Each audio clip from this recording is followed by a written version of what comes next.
This is Cast of Wonders, the fiction podcast for young adults featuring stories of the fantastic. Welcome. Today we present a story by the Parsec Award winner Rick Kennett. Featuring Space Marine Cider Gurch, we present The View from Stickney Crater. Cy's been with us twice before in the award-winning episode Now Cydonia, 71, and The Carmel Bee Crazies, episode 89. Rick works in the transport industry in Melbourne, Australia as possibly the longest-serving motorcycle courier in the world, now pushing 33 years on the road. He's been writing science fiction and ghost stories for about the same period, with recent appearances in Aurealis, the Australian sci-fi and fantasy magazine, the Dunesteef audio fiction magazine, and the Ghosts and Scholars Book of Shadows from Sarob Press. Rick has some ebooks upcoming with Cooperative Inc. There are two Cider Gurch publications. One is the novel Presumed Dead, and the other is a collection of Cy stories titled 30 Minutes for New Hell. Cooperative Inc. have also published Rick's young adult novel, The Devil and the Deep Blue Sea, which features another of his ongoing characters, reluctant ghost hunter Ernie Pine. Please check the show notes for details. Your narrator is our unstoppable and ever-busy editor, Marguerite Kenner. And now, we've a tale to tell.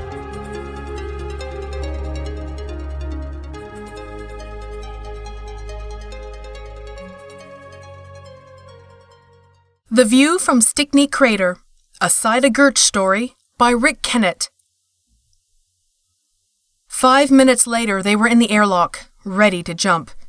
Dr. Ben Norsk, at 103, was the oldest member of Utopia Plane's crew, while Lieutenant Cider Gurch, at 17, was the youngest.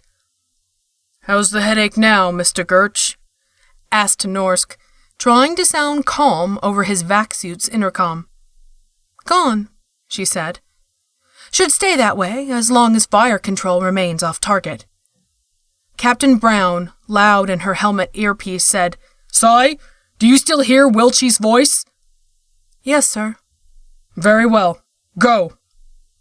They went, the doctor first, the Gurch following, swept out of the lock on a beam of gravity. At its focus up ahead lay the dead hulk of the troop transport, Mariner Valley, drifting as a gigantic, jagged shadow against the sunlit side of Cubal. Opposing starships had swarmed around the small white moon a day before, leaving behind such wreckage. Both Norsk and de Gurch knew, as they arrowed between ships, that the battle might soon return. De Gurch did a half-somersault to watch Utopia Plane shrink into the darkness. Too late. Black on black, the frigate was already impossible to make out, save where eclipsed stars betrayed her outline. The voice in her head said, "Cy, are you here yet?" As always, it spoke with no pain, no urgency, no fear. "We're traveling, Roscoe." She had to whisper when projecting to Roscoe Wiltshie, trapped deep in the wreck, in order to override the mutterings of the subconscious, the id and the ego, a circumstance she was thankful for. Thoughts were private like a diary, not to be read by anyone, not even a fellow Gartino like Wiltshie. She twisted herself right around, as the doctor was now doing, so that they approached feet first. Mariner Valley was an ovid, and the massive hole fringed with upflung hull made her appear like a savaged womb, bitten deep. But closer, as the hole swung big and dark beneath them, it looked more like a silent, screaming mouth. They passed within, engulfed. Their vac suits took up the shock as they landed on what had been the bulkhead of a compartment 5 levels down. To left and right, the slag-edged walls of the hole reached back into space like terraced hillsides. A moment of disorientation came and went as they convinced themselves everything was not sideways, that they were not about to fall off the wall. Artificial gravity had died with the lighting, the drive, the light support systems, and a third of Mariner Valley's crew and troop contingent. "We're in," Dr. Norsk said, and was acknowledged by Utopia Plane. De Gurch said, "We're in," with a whisper that went unanswered. An impossible figure flickered into existence before them, naked in this hard vacuum and lacking all bodily detail. Its arms and legs extended in amorphous pads, and the head was little more than a bland egg. Its pale blue glow provided the only relief to the shades of gray imagined by their visor's light amplifiers. "Communication! Can you give it some looks?" said Cy de Gurch out loud. Her earpiece crackled with a long rustle of static, probably from some neutronic detonation many millions of clicks off. Then a woman's voice overrode it, saying, "Lieutenant de Gurch, it's a holographic guide, not your perfect match." "Humor me, Ingrid," she said, recognizing the voice of Com Chief Ingrid Hong. "Blank faces on things like this give me the willies." Controlled by Utopia Plane's communications team, the holo guide turned and strode off along the wall at an easy walking pace. Norsk and de Gurch crouched, leapt, and floated gently in its footsteps. "Roscoe," said de Gurch, "keep talking to me." He hadn't spoken for nearly a minute. These lapses worried her. "I feel no pain," came that tiny mental voice. "A bad sign, I think." "Nothing's a bad sign while you're still breathing." "I'm not even sure that I am." "That's enough of that rubbish, Lieutenant Wiltshire." "Insubordination, I think." "Cy, I have 2 days seniority over you." "Then stop being so defeatist, or you'll never get to put me on a charge." "You're so beautiful when you're being officious." "Shut up. You haven't seen me in 3 years. War makes us ugly." "Never." 3 years can make a great difference at our age." She thought she heard him chuckle, but couldn't be sure, because at that moment her attention became riveted to the holo. It was growing hair on the top of its head, regulation cut, black and shiny. The figure paused and half-turned, in a deceptively human gesture, as if to check on the progress of its followers. It now had eyes, nose, mouth, jawline, cheekbones, the profile of a young man at 17. De Gurch caught her breath. "What?" "My fault. I asked the comm chief to humor me, but I should have known better. She stuck your face on the guide." "Well, at least it shows Command's finally transmitted your file to Utopia Plane." "How wonderful for you. How do I look?" "Just as ugly as when you were 14. "As good as that?" Using their suit's propulsion systems at low power, de Gurch and Norsk glided along between knives of torn and crumpled metal, over the warped and fused deck. Striding through it all like a ghost, the hologram with Roscoe Wiltshie's face beckoned them on. "Gartinos are strange cattle. They're capable of strange things," Dr. Norsk had told Captain Brown before they left Utopia Plane. "Who's to say mental contact between them in moments of crisis isn't one of them?" But Brown knew it was more than that. Lieutenant de Gurch had failed to center Mariner Valley in the weapons repeater at point-blank range, and when Lieutenant Peters had taken over, sighting the forward tubes on the wreck, de Gurch had gripped her head and screamed in agony. When the sights were taken off, the pain subsided, and the voice of Roscoe Wiltshire began to speak in her mind. "We sensor-swept the rep twice and found no signs of life," the captain had said. "If he's still in control core, he could be shielded," de Gurch argued. "We could probe till doomsday and still not see him." Dr. Norsk nodded his agreement. "Ralph, there's no way Miss de Gurch could have known he was aboard at the time she started hearing him." An answer from command to their query about Wiltshire had only just arrived. Confirmed Lieutenant R. Wiltshire, Strategic Coordinations Officer, Mariner Valley, not listed as evacuee. "Find Wiltshire and snap her out of this thing," Brown said to Norsk as the doctor was entering the airlock. "The battle will come this way again soon. I need my guns, and I need her on the trigger." The holo was now entering the central stair spiral. It began descending, never skipping a step. De Gurch and Norsk floated along after it. and each turn of the spiral were locks that had slammed shut as the levels lost atmosphere. At each lock, de Gurch extended the recessed spoke wheel behind it and turned it until the lock opened enough to admit them.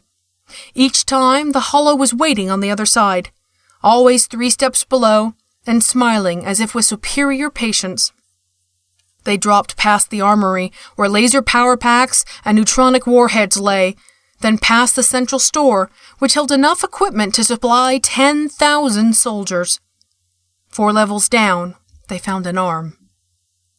It hung there, fetched up against a buckle in the spiral, a forearm sheared off above the elbow, trailing strings and hard black globules. De Gurch averted her eyes and continued down. "Are you cold?" "No." "Are you in pain?" "No."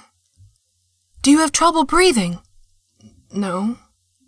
"You're in the control core?" "Yeah." "Where exactly?" "I don't know." "What do you see?" "Darkness." On one level where the hull had remained intact, the air had frozen out when life support failed and was now a thin veil of dirty white, falling slowly up and down and sideways. Further down, where direct hits had fused and ripped and riddled, they passed through a tumbling cloud of debris, comprising plastic and metal, fragments of hull, brittle frozen guts and blood. "Where do you know Wiltshire from?" asked the doctor. No answer. "Miss de Gurch?" "I think I'm gonna be sick." "We'll soon be out of it. Close your eyes. Take my arm, I'll guide you." Below them, the hollow continued to descend steps, even when steps no longer existed. The doctor said again, "Where do you know Wiltshire from? Training?" "Before that, we've got the same—" She laughed, but none too brightly. "We've got the same batch number. Decanted together, you might say. He's the only other Gartino from Phobos. It's a small place, Phobos. It's like— What's an Earth equivalent for you, Doctor? Like an ocean atoll. Small community, a little bit insular. The view from Stickney crater. It's always Mars, you know. Always big red Mars in the sky above Stickney crater. That's where I come from, Roscoe and I. We lost sight of each other not long after we went to Mars for secondary training. He went into tactical logistics, and I went into navigation and ordnance—" She broke off with a yelp as something bumped softly against her helmet visor. Instinctively she opened her eyes, only to see Norsk's hand obscuring her vision. "What is it?" she said. "What is it?" "Just a bit of bunk bed from the barracks," Norsk said cheerfully, pushing away the charred half-torso and its dangle of stiff entrails. "Keep your eyes closed a little bit longer. Nearly out of it." "I'm not being very brave." "Squeamishness has nothing to do with courage." "You cried the day you fell over climbing the crater wall and skinned your knee." "What was that, Roscoe?" she whispered. "We were 4. We were playing war games even then. I hate people with long memories." 10 years later, Si, remember? One lazy day after we finished first stage training, just before we were to be assigned. The first time we had sex. The only time, so I just wondered if you remembered. I remembered. It hurt. I heard you later took up with another girl. She died in a training accident a year ago. I was nearly killed as well. Yes, I know. I was 2 weeks in Stick's hospital while my arm was being rebuilt. You should have visited. Perhaps by then I didn't care anymore. Did I break your heart? No answer. Roscoe? Find me. Signal from command, sir. Let's have it up here, Miss Hong. Brown reached for a screen above his head, pulling it down to eye level. He'd been expecting this, and now that it arrived, he felt the tension lift, but not the worry. He wondered why he even bothered reading it. The gist couldn't be any different from what he'd been imagining ever since sending over Norsk and de Gurch. Yet he read it all the same because he was a creature of habit and duty. The words were as stark in their content as they were starkly white on black. Large grouping hostiles threatening west flank. Imperative contents and whole Mariner Valley be destroyed. Understand circumstances, but must weigh greater good. In company, Elysium plane cover landing third planet outer moon as per timetable. Message ends. A glance at the deep-range scanner repeater showed nothing yet. He opened a line to Lieutenant Peters down at fire control, then hastily closed it again. But Frank Peters must have heard. He turned and looked up at the captain with such an expression of expectancy that Brown thought he could hear the young man's guts churn. The captain shook his head, and Peters, still waiting for the worst, looked away. A touch to Brown's console pad evoked the skeletal hologram of Mariner Valley before him, complete with two tiny figures creeping along, winding ever down deep inside, not far now from the center. He peered into the image, convinced he could make out the features of the gray-headed doctor and the dark-haired girl who mentally heard the voice of a boy genetically engineered like herself. Strange cattle, Gartinos. All going well, they would reach the control core in a few minutes and be out again in 10. Of course, this hologram was constructed from structural plans of the vessel, not as it was now, with possible obstructions too deep to be scanned. Still, nothing had barred them yet, and only a couple more levels were left to go. Brown took a chance. According to the strategic timetable, the invasion of the third planet's outer moon, which they were to cover in company with Elysium plane, was still a comfortable time off. Brown decided their sister ship would just have to stay lonely a little longer. He had never disobeyed an order in his life, and didn't intend to do so now. He was simply going to delay the carrying out of this one.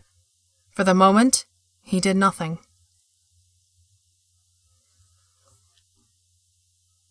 It looked like catacombs waiting for corpses. The stair spiral had bottomed into a solid lump of fused metal, plastic, and miscellaneous debris, impassable, except for the holo, which they had to recall via its controls aboard Utopia plane. Redirected, it guided and they'd followed, slipping through cracks and shattered decks, in and out of disconnected corridors and sheared spaces until they reached this practically intact stretch, looking like catacombs waiting for corpses. The coffins were empty, and lined the bulkheads left and right, one upon another, 6 deep with transparent sides. Cy was glad they were empty. At least it showed the soldiers who had shipped out from Earth and Mars in suspended animation had had time to defreeze, perhaps even to escape. But if they did die, at least they'd done so in action, not in passive frozen sleep. De Gertz was ingrained with enough of the Valkyrie to find the notion of death and sleep just a little distasteful. With the doctor floating beside her, she moved on, following the holo who marched with an air of purpose down the center of this galley of glass boxes. "Tell me about Stickney Crater," said Dr. Norsk. "What's there to tell?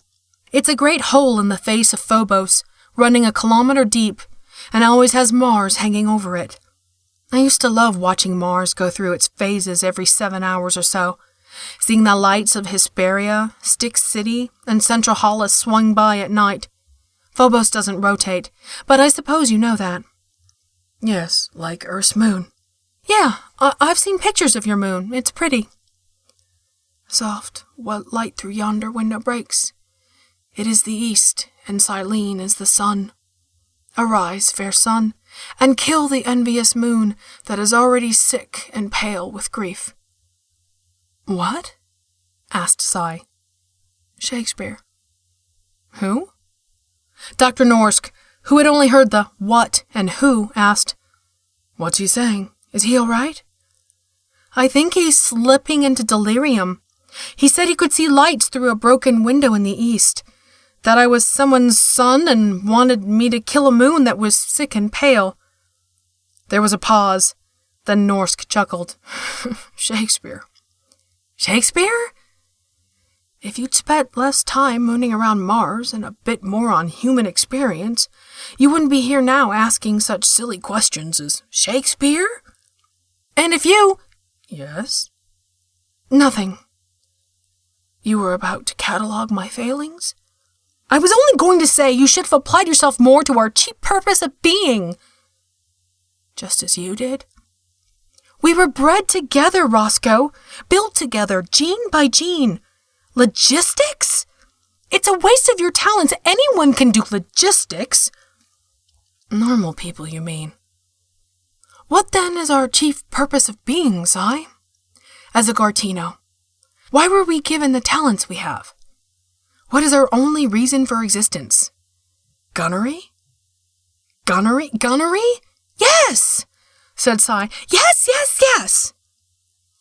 Dr. Norsk, surprised at the outburst, glanced at her. He thought her eyes glistened.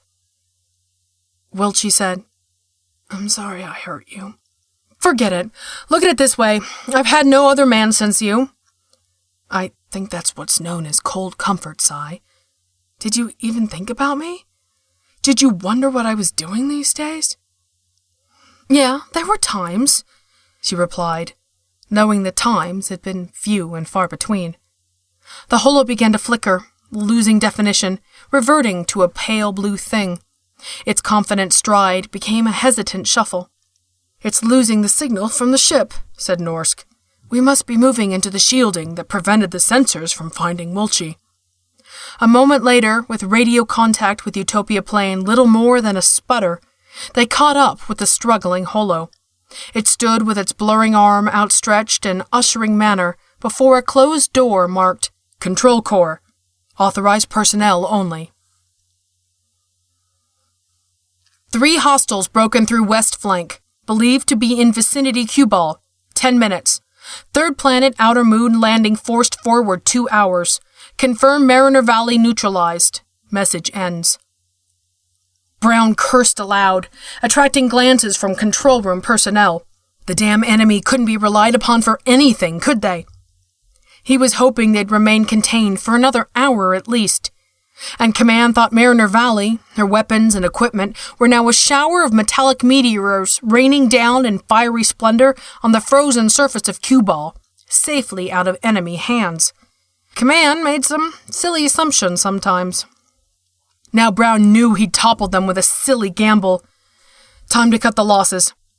He opened a line to scanner room, gave them instructions, and had them contact maneuvering and fire control. A moment later, he saw Lieutenant Peters actually jerk in his seat as scanner room began to speak through his phones.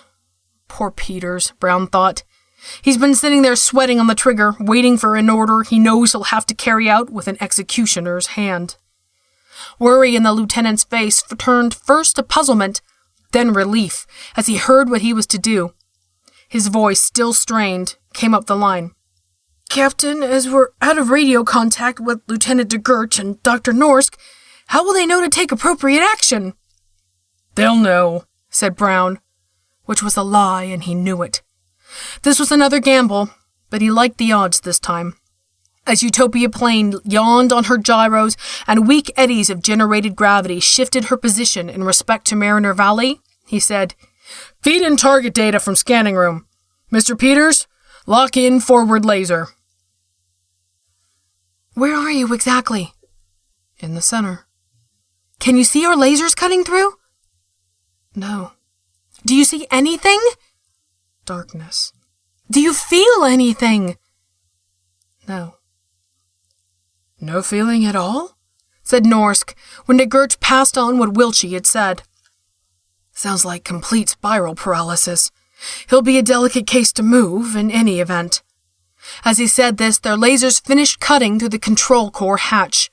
They pushed through and turned on their helmet spotlights, causing grotesque shadows to leap about a scene already grotesque in its devastation and carnage. Roscoe! Roscoe, we're in! Do you see our lights? There was a long pause then. I can see a light. Their search had only just begun when Norsk heard DeGurch made an odd noise of pain. Turning, he saw her fetching up against wreckage, clutching at her helmet. What is it? The ship. Targeting. Feel it. Impossible. Maybe. Feels different. DeGurch screwed up her face and clenched her jaw. Don't know. pain feels different. Norsk guided her back towards the hatch. We'll try to float here, where there's no wreckage to tangle in. I'll look around for Wiltshire. The doctor's light swung off through the surrounding monochrome nightmare. De Gertz drifted into a corner and tried to ease the pulsing pain out of her head. It was not as intense or as sharp as when she'd originally targeted Mariner Valley, which made her think, made her hope. It was not a presage of total destruction. She could no longer hear Roscoe Wiltshire. Something moved at the edge of her vision. A piece of color, flickering pale blue. Holo, stupid Holo, she thought idly against the pain. What does it want in here? It approached, regaining strength and definition, regaining the hair, eyes, nose, mouth, jawline, cheekbones, and profile of a young man of 17. The shoulders, the arms, the legs, the walk of Roscoe Wiltshire. His lips moved, and she heard him say plainly in the vacuum, "Shelter to the left of the hatch. Hurry!" His face pushed close into hers and seemed to fade as it came in a looming, dispersing blueness. And Saida Gertz could have sworn someone had kissed her. The pain was gone. Over the radio, she heard Dr. Norsk make a strange sound deep in his throat as he hovered over the center of the room, looking down. "Hurry, doctor!" she said, beckoning frantically. He only just reached her and huddled there behind the debris to the left of the hatch when Utopia Plane's laser sliced into the control core, showering in sparks and glaring white light. The heat seemed to never stop, coming close to baking them in their suits.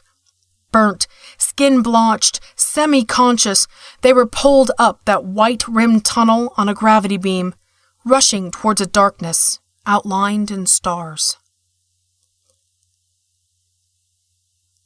The firefight with the 3 incoming enemy vessels, a freighter and 2 warships, was a near thing.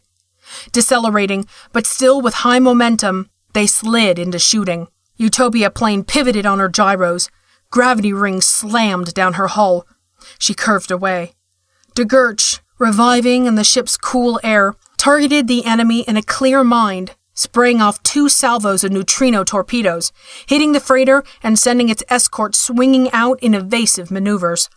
The 3rd salvo she reserved for Mariner Valley. Hit full and square, the troop transport dissolved in a blazing white pulse. In a quiet moment, after cue ball had disappeared astern, after the landings had been supported, the battle turned once more. The doctor asked, "Did you know what I was talking to? What was talking to me?" She shrugged. "Maybe. Was it hope or naivete that had me believing he was still really alive in there?" "You're still young enough for both," he said. "I'd like to think we all are, Doctor." Saida Gertz brought her knees up on the fire control chair and, hugging them, gazed out at the stars imaged on the nearest screen.